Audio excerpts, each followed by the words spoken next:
Hello students, our next video is on Ode to the West Wind by P.B. Shelley. It's an ode which he written in 1819 near Florence, Italy. It was originally published by Charles in London with the collection of Prometheus Unbound. Many critics believe that he written this poem in the response of the loss of his son William, which was born out of Mary Shelley, obviously. So his son died, and out of grief, he just criticized the weather, the west wind, and he depicted the good and bad sides of this west wind. The poet basically talked about role of west wind, or the power of nature as a change and revolution.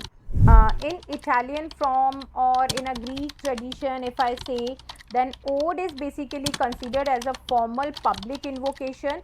Through it, people used to evoke public, people used to call public, and do make something important notify to them. They used to notify something very important to the public.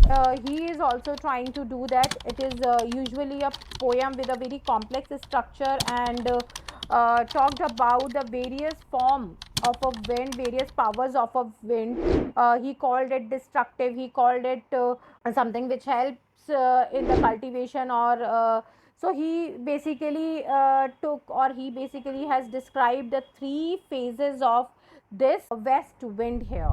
This poem has a very beautiful structure of writing, that is in terza rima. It is written in terza rima. It means a 3 line structure. 3 line tercets are used to create this poem, and every tercet is written in iambic pentameter. So you will get the rhyming schemes also, like ABA, BCB, CDC, DED.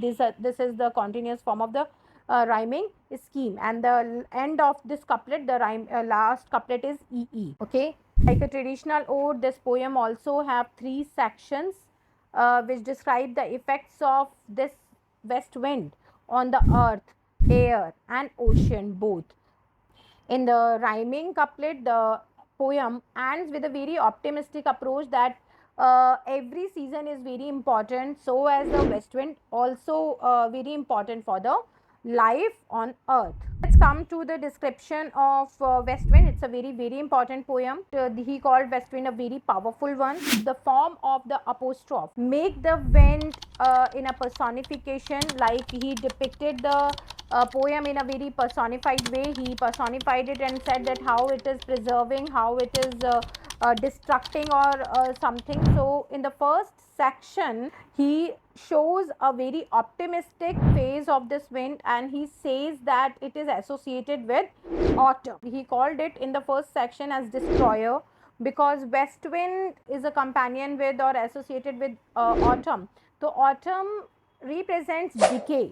Autumn represents the deadening of spring. It represents that the rotten leaves, the trees who decays, that all get shed of the rotten leaves, and everything gets shed off from the tree in the season of autumn. So he called it a corpse within its grave. It's like the tree becomes the corpse within its grave, because it is shedding everything, whatever life they have on it. So he resembles west wind or autumn with death, and called it destroyer.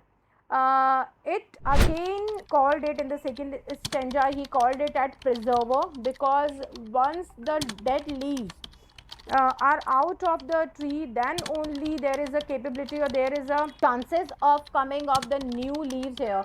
So it scatters the seed for the upcoming spring. When the autumn comes, the flower, the leaves, the seeds shed off from the tree, and west wind, through its power, it is also a preserver. Along with the destructive power, it also preserves the seed, flower, and fruit, and give it to the whole world. It is scattered from one place to another, and give a base for the spring season. He called in the second part, he called this west wind as the dirge of the dying year, and a prophet of whose prediction is decisive. It's like whatever we think about it is always unpredicted, because the root, the destructive power, the all the things cannot be predicted of the west wind. In the third section, he called west wind innovator. It's like it also helps in the invention or evolution of the life. It gives it a symmetry, but with the changes of the weather, the symmetry breaks, and which is very very important for the life on earth, because if everything is in a symmetry or with the same season the throughout the year, then it will be a boredom for everyone, and it will be very tough or hard for everyone to survive. Every season, like importance of sun is also here and moon is also here, so and changes are always beautiful. This is a very important quote of this poem, that changes are always beautiful and needed. I will give you the important quotes of this poem also. Along with that, at the end, the poem is like in the connection of the complete text, and the poet become an agent of it, like he is explaining everything here, about the seasons, about the weather, about the changes, and kind of the power of this west wind to the earth. He is giving it, he is calling it a destroyer, because it brings death, it brings decay, it brings autumn, and which is very powerful and is like very horrible. It shapes the earth like a ghosty thing, but after that winter comes, and hard seeds get moisture to fertile, and then springs give them the life. So this is all because of the west wind.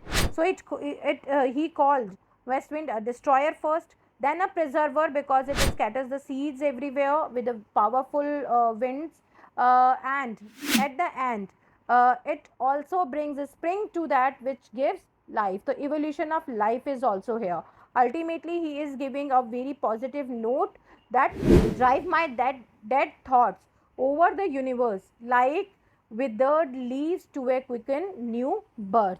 मेरे जो thoughts हैं वो भी इस poem को लिखते लिखते उसी तरीके से चेंज हो रहे हैं, like the universe, over the universe my thoughts are also changing, like with the power of the west wind, the complete earth changes from the decay to new birth, it comes. So he is actually giving a very positive note about it and about the awakening of the earth. Thank you.